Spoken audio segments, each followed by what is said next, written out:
So this is a web series from Canada. It's the first episode web series called BELUSHI's Toilet. I guess basically, in its simplest terms, it's a film about when drugs are legal, eventually, because they will be, when drugs eventually get legalized in our society, usually for economic reasons. And this is the kind of like a dichotomy of these four characters and what happens. I really didn't like it, mostly because I think it was very disturbing to watch in terms of seeing how these people were talking so casually about doing all of these drugs and, you know, basically destroying their bodies. And I think that was the point. I mean, he did a really, really good job at it. Maybe it's just because I'm not ready for drugs to be legal, or I don't know if I'm ready for that world. It makes it really interesting to watch, to see a very casual conversation happen in what we think would be a typical coffee shop area.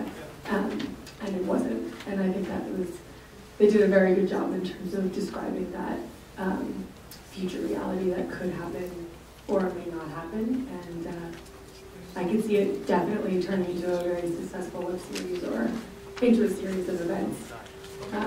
Yeah.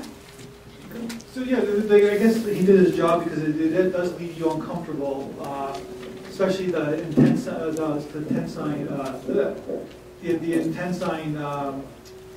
monologue from the beginning. So it's kind of like, okay, that's kind of sets a certain tone to the show. I guess it's one of the opening scenes. Well, I think it's appropriate for the times. Right now, there's a big discussion going on about legalizing injectable drugs, heroin, as a rehabilitation method. And it's happening in Vancouver. It's happened in several countries if you've been watching the news. Recreational drugs are all about escaping your terrible life and getting into another life which you hope is a utopia. It's a debate, like, we'll start with marijuana and then that'll be legalized and then we'll jump up. Well, I just want to say that it's something that you'd never get everybody to do that. I can tell you that right now, because there's, like, personally, like myself, I hate anything hallucinogenic. I've never liked marijuana. Anything I've ever done like that, because it made me feel very unreal. And you have to have a certain mindset to do that. And I'm going to slightly disagree with the gentleman down there, because every drug is different. Some of them are like that. Other things are like alcohol, where it's just disinhibiting, and you use that to just simply feel a little more relaxed and social. And so there's all different flavors of drugs and what they do. So I don't think the word will ever quite that extreme. I think that's a little bit over the top, but it's an interesting film nonetheless.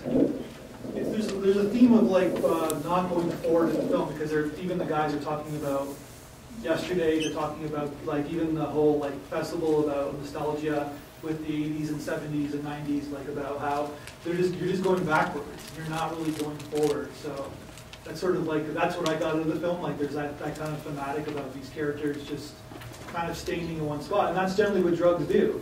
They just kind of keep you, in one kind of static area without kind of evolving. But then you can argue that as well with certain drugs